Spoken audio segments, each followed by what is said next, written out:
Mapagpalang araw mga kalakbay. Itago niyo na lamang po ako sa pangalang Lando. Naninirahan dito sa parte ng Abuyog, Leyte. Habang nagpapahinga ako sa tuwing hapon, ay wala nang ibang pinapakinggan ng aking anak kundi ang mga kwentong katatakutan. Hanggang sa napadako na nga siya sa inyong channel, kalakbay, at nagustuhan ko ang bawat kwentong ine-air nyo. Kung kaya't naglakas loob na akong magbahagi sa inyo ng aking karanasan tungkol sa isang aswang. Dekada 60 nang magkaroon ako ng kaibigan na itago na lang po natin sa pangalang Domeng. Bagong salta lang si Domeng sa sityo namin at wala itong kamag-anak na naninirahan doon. Ayon kasi dito ay taga-malayong baryo umano siya at naghahanap ng trabaho. Tamang-tama namang nangangailangan pa ng 2 tauhan ng amo ko sa bukirin. Kaya naman presenta ko na siya nang sa gayoy matulungan ko naman siya kahit papano. Noong mga panahong iyon kasi ay nakikita ko sa kanya ang sarili ko noong wala pa akong trabaho. Kung saan-saan din ako napapadpad noon para lang maghanap ng trabaho. Kaya alam ko kung gaano kahirap maghanap. May pagkakataon pang ang halos himatay na ako dahil sa gutom makahanap lang ng trabaho noon pagkat sobrang hirap ng buhay namin. Maraming salamat talaga, pare. Dahil sa iyo makakapasok na ako ng trabaho. Pagpapasalamat na sabi sa akin ni Domeng. Ano ka ba? Wala yon. Para saan pa't naging magkaibigan tayo? Ani ako dito. Pero salamat talaga, par. Kung hindi dahil sa iyo hindi ako magkakatrabaho ulit. Matapos ko nga siyang irekomenda sa amo ko, ay isinama ko na ito sa kubo kung saan ako tumutuloy. Balik kalakbay, may isa pa akong kasamaan sa trabaho at iyon ay si Mang Pablo. Si Mang Pablo, kalakbay, ay matagal na nagtatrabaho sa lupain ng mga amo namin at ito na ang naging katiwala. Kung kaya't lahat ng inuutos nitong mga gawain sa bukid ay sinusunod ko. Sadyang may pagkamasungit kasi si Mang Pablo at kailangan lahat ng iuutos niya ay nasusunod ko yun ng tama. Bukod doon ay wala naman ako naging problema sa kanya. Pare, pakisamahan mo lang si Mang Pablo ng maayos.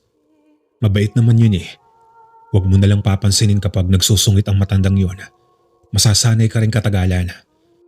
Ganoon lang talaga yun. Magme-menopause na kasi ang matandang yun. Natawa naman si Domeng sa sinabi ko at nagwika ng, ngayon lang ako nakarinig ng lalaking matandang nagme-menopause, tol. Maaari ba yun?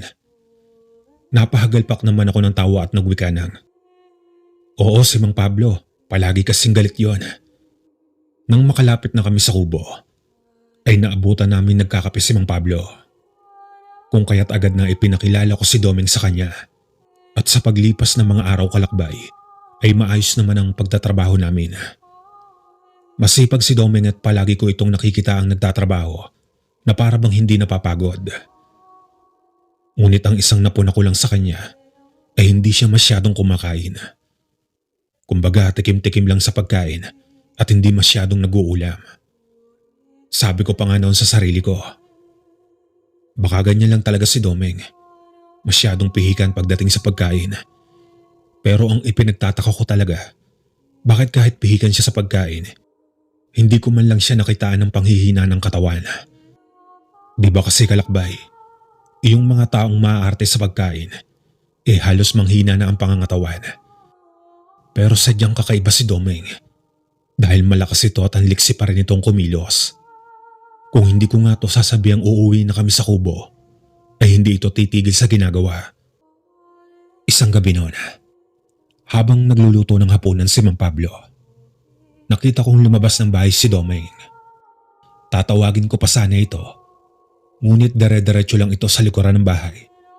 Tapos ay sinuong ang talahiban at matarik na daan paahon. Sa isip-isip ko ng kalakbay, ano kaya ang gagawin ni Domeng?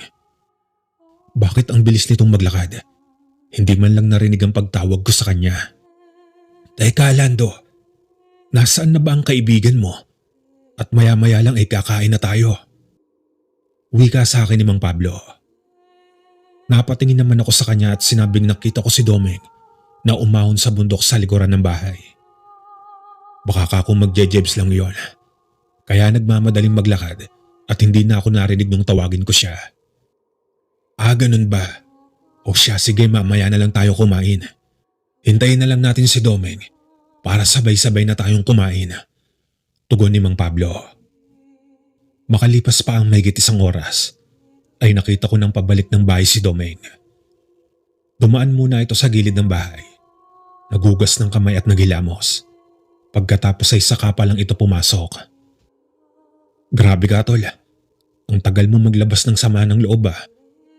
Kanina pa kami nagugutom ni Mang Pablo kakaantay sa'yo. Pabirong wika ko sa kanya. Pasensya na, tol, kung natagalan ako sa pagbalik. Dapat nauna na kayong kumain. Wika ni Domeng.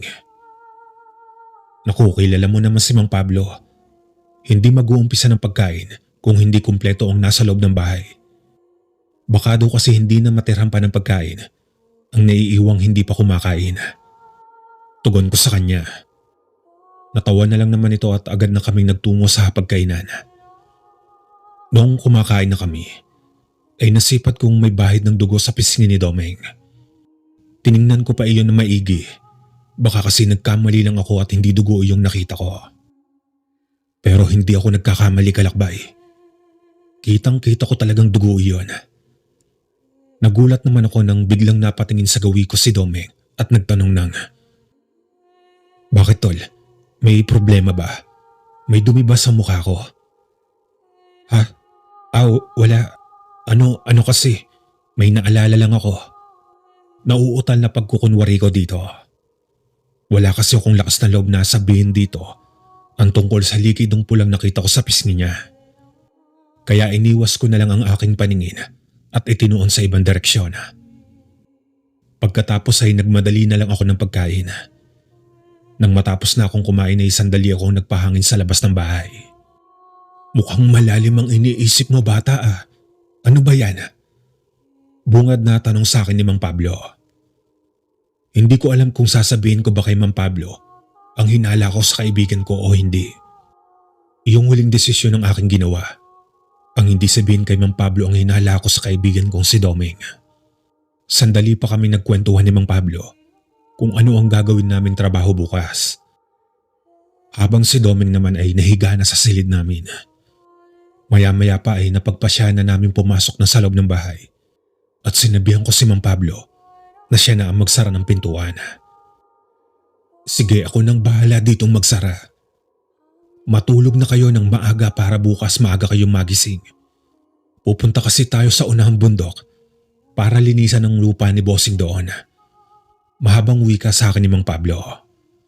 "Sige po, Mang Pablo," tugon ko sa kanya. Pagkapasok ko sa kwarto ay napansin kong nakapikit na si Domeng. Kaya sa isip ko'y tulog na ito. Nahigaan na rin ako sa kabilang higaan at di kalaunan ay tuluyan na akong nakatulog. Noong maghahating gabi na ay nagising na lang ako. Nakaramdam kasi ako ng pagkaihinon, kalakbay. Kaya agad na akong tumayo para pumunta ng banyo. Ngunit bago pa man ako lumabas ng kwarto ay nasipat kong wala sa higaan si Domeng. Napatanong pa ako kung nasaan si Domeng dahil sa hating gabi na ay wala ito sa higaan niya. Naputo lang ang isipin kong iyon sapagkat ihing-ihi na talaga ako. Kung kaya't agad na akong nagmadaling pumunta sa banyo. Habang nagbabanyo na ako sa likuran ng bahay, ay nakarinig ako ng mahihinang pagkaluskos sa likuran. Tapos ay may mga pasinghap-singhap na para bang asong nabilaukan. Nakaramdam ako ng kakaibang kilabot sa sarili at nagtayuan talaga ang mga balahibo ko sa batok. Kaya minadali ko ng magbanyo. Pagkatapos ay hindi ko na inalam kung saan nanggagaling iyong ingay na narinig ko at mabilis na akong tumakbo pabalik sa bahay. Habol hininga ako noong makapasok na ako. "Takte, anong ingay ba yon? Ilang gabi nang palaging ganoon ang nararamdaman ko sa paligid ah." Bulong ko sa sarili. Huminga muna ako ng malalim bago muling nahiga. Wala pa rin si Domeng sa kinahihigaan nito. Napaisip ako. Nasaan kaya ang lalaking iyon? Sa katagalan ay hindi ko na namalayang pang nakatulog na pala ako. Kinaumagahan pagkagising ko ay agad na ako nagtungo sa kusina para magkape. Naabutan kong nagkakape na si Mang Pablo at si Domeng. Oy tol, saan ka nagpunta kagabi? Nung nagising kasi ako para magbanyo wala ka sa higaan mo. Tanong ko sa kanya matapos magtimpla ng kape at naupo na sa harap ng lamesa. Nakita kong sandali itong tumahimik at para bang nag-iisip ng panandalian. Ano kasi tol, naiinitan kasi ako kagabi. Kaya lumabas muna ako ng bahay para magpahangin. Tugon ni Doming sa akin. Ganun ba? Mag-iingat ka kapag lumalabas ka ng bahay sa gabi tol. Ilang gabi na kasi akong nagigising na may kakaibang hayop na naririnig ako sa paligid. Wika ako sa kanya. Sandali naman akong sinipat ni Mang Pablo at muling itinuon ng pansin sa pagkakape. Tumango naman si Doming at sinabing tatandaan niya raw ang sinabi ko. Sa maghapong iyon kalakbay ay naging abala kami sa ginagawang trabaho. Kaya panandalian kong nakalimutan ang naramdaman kong kakaiba kagabi. Kinahaponan noon. Matapos kami magtrabaho ay sabay-sabay na kaming umuwi sa bahay. Pagkarating sa bahay ay agad ako naglinis ng katawan at pagkatapos ay sandali akong nagpahinga sa silid. Habang nagpapahinga ay hindi ko na malayang nakaidlip na pala ako at nagising na lamang ako noong maghahating gabi na. Pagkagising ko ay nakaramdam ako ng gutom. Kaya naman agad na akong dumiretso sa kusina para kumain. Habang kumakain ako, ay nagulat na lang ako nang biglang may kumalabog sa gilid ng bahay. Sandali pa akong napaigtad at kamuntikan ng mabulunan dahil sa gulat. Ano kaya ang ingay na yon? Tanong ko sa aking sarili. Akmang tatayo na sana ako para alamin kung ano ang ingay na iyon. Nang sa walang ano-ano, ay bigla na lamang akong nakarinig ng huni ng wakwak. Mabilis pa sa 4:00 napatayo ako at agarang dinampot ang kutsilyong nasa banggera. Mang Pablo, may aswang! Mang Pablo! Sigaw ko sa matandang kasama ko. Nakita ko naman ito nagmamadaling tumakbo papalapit sa akin habang hawak-hawak ang buntot ng pagi. Mang Pablo, may narinig po akong aswang. Nahihintakotang wika ko sa kanya. Sumenyas naman itong huwag maingay at dali-dali kaming naglakad patungong pintuan. Pagkarating namin sa pintuan ay dahan-dahan iyong binuksan ni Mang Pablo at binulungan niya akong lumabas kami ng bahay. Habang walang humpay pa rin ang paghuni ng wakwak sa paligid. Noong nakalabas na kami ng pintuan at nagkubli sa gilid ng bahay, ay ganoon na lamang ang gulat ko nang masilayan ko ang isang figurang naglalakad papalapit sa bahay.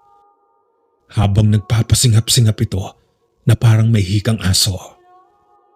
Nagbabaga ang mga mata nitong namumula at may mangilan-ngilan itong balahibo sa mukha at katawan. Nangingintab rin sa langis ang katawan nito na animoy pinaligo na. Nagsisihabaan ang mga kuko nito sa kamay at nangingilid ang matutulis na ngipin na nakapalibot sa bungangang animoy asong galit na galit. Umaalingasaw din ang napakabahong amoy sa paligid at para bang nanggagaling iyon sa figurang nakita ko. Noong titigan ko na ang figura ng lalaki, ay ganoon na lamang ang gulat ko nang mamukhaan ko ito. Sapagkat ang lalaking iyon ay ang kaibigan kong si Doming. Nanlilimahid sa laway ang bunganga nito, maging ang leeg ay nanlilimahid din. Maging si Mang Pablo ay nakita kong gulat na gulat rin at hindi makapaniwala. Totoo ba yung nakikita ko, Mang Pablo? Gulat na tanong ko sa kanya. Hindi naman umimik ang matanda at daglian itong lumabas sa pinagkublian. Pagkatapos ay nagmadali itong naglakad at sinalubong si Doming. Ayop ka, Doming. Aswang kang demonyo ka. Galit na sigaw ni Mang Pablo at walang pag-aalinlangang hinambalos ng buntot ng pagi si Doming. Mabilis namang nakailag si Doming kung kaya hindi ito natamaan. Sandali lang ho, Mang Pablo. Magpapaliwanag po ko. Garalgal na saad ni Doming. Hindi naman pinigilan ni Doming si Mang Pablo nang hambalusin siya ng hawak nitong pangontra sa aswang. Habang galit na galit at nanggigigil ito habang pinagsisisigaw niyang aswang si Doming. Hindi naman gumanti si Doming at panay ang pag-iwas lang nito sa buntot ng pagi. Nang sa gayon ay hindi siya matamaan. Agad ko namang pinigilan si Mang Pablo pagkat nakita kong unti-unti nang bumabalik sa dating anyo ang kaibigan ko. Kaya naman pilit kong pinipigilan si Mang Pablo para hindi niya mapuruhan at baka mapatay pa niya si Doming. Mang Doming, tama na ho. Itigil niyo na po yan. Awat kong sabi dito. Hinihingal naman nagsalita si Mang Doming at nagsabi ng, "Ngayon magsalita ka. Kailan pa? Kailan ka pa naging aswang? Bakit nilihim mo sa amin ang pagiging aswang mo?" Hinihingal na tanong ni Mang Pablo sa kanya.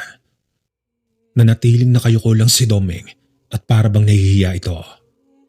Sinabihan ko namang pumasok na muna kami sa loob ng bahay at doon na lang mag-usap. Subalit sinabi ni Doming na doon na lang kami sa labas mag-usap. Hindi naman umimik si Mang Pablo kung kaya't narinig ko nang nagsalita si Doming.